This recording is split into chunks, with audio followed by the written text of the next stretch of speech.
आगरा के राधा स्वामी मठ के शिक्षण संस्थान दयालबाग ने किसानों के लिए एक कमाल का मॉडल तैयार किया है। इस मॉडल की मदद से किसान फसल के साथ सौर ऊर्जा की खेती यानी उत्पादन कर सकते हैं। इस मॉडल में खेत में सौर पैनल इस तरह लगाए जाते हैं कि ट्रैक्टर आदि उपकरण चलाने में किसी तरह की कोई परेशानी नहीं होती है। इस तरह एक जमीन का दो तरह से इस्तेमाल किया जा सकता है। इस तकनीक से संस्थान ने लगभग 1.5 एकड़ में सोलर पैनल लगाए हैं, जहां 200 किलोवाट ऊर्जा का उत्पादन हो रहा है। इस मॉडल को सन ट्रैकिंग संरचना नाम दिया गया है।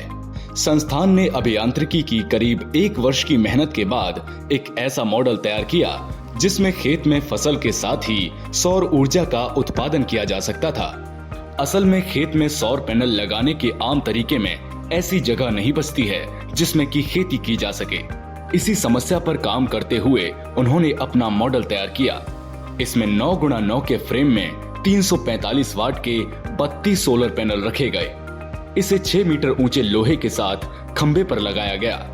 2 खंबे के इस बीच की दूरी 16 मीटर रखी गई। इस तरह लगभग 1.5 एकड़ में 19 खंबे लगाए गए। इस तरह हर खंबे पर 32 सोलर पैनल लगाए गए हैं। इससे 200 किलोवाट ऊर्जा उत्पादित की जा रही है। इस पैनल से 12 किलोवाट ऊर्जा उत्पादित की जा रही है। एक खंबे के पूरे सिस्टम को तैयार करने पर करीब 10 लाख का खर्चा आता है। प्रोफेसर डी भगवान दास ने बताया कि इस मॉडल से जमीन पर खेती के साथ ऊर्जा उत्पादित की जा सकती है। दोनों पोलों के बीच अधिक दूरी होने से ट्रैक्टर आदि चलाने में भी किसी तरह की दिक्कत नहीं होती है। एक बार में इसकी लागत कुछ अधिक लगती है, लेकिन जमीन के दोहरे उपयोग को देखा जाए तो यह लाभकारी है। किसान एक ही जमीन पर खेती के साथ ऊर्जा उत्पादित कर दोहरा लाभ कमा सकता है। दयालबाग शिक्षण संस्थान सोलर सिस्टम से प्राप्त ऊर्जा का उपयोग शिक्षण संस्थान के इलेक्ट्रॉनिक उपकरण चलाने के साथ खाना बनाने के लिए करता है। इस मॉडल को पिछले साल जर्मनी से आए बजट कमेटी के अध्यक्ष सांसदों के प्रतिनिधि मंडल ने देखा था।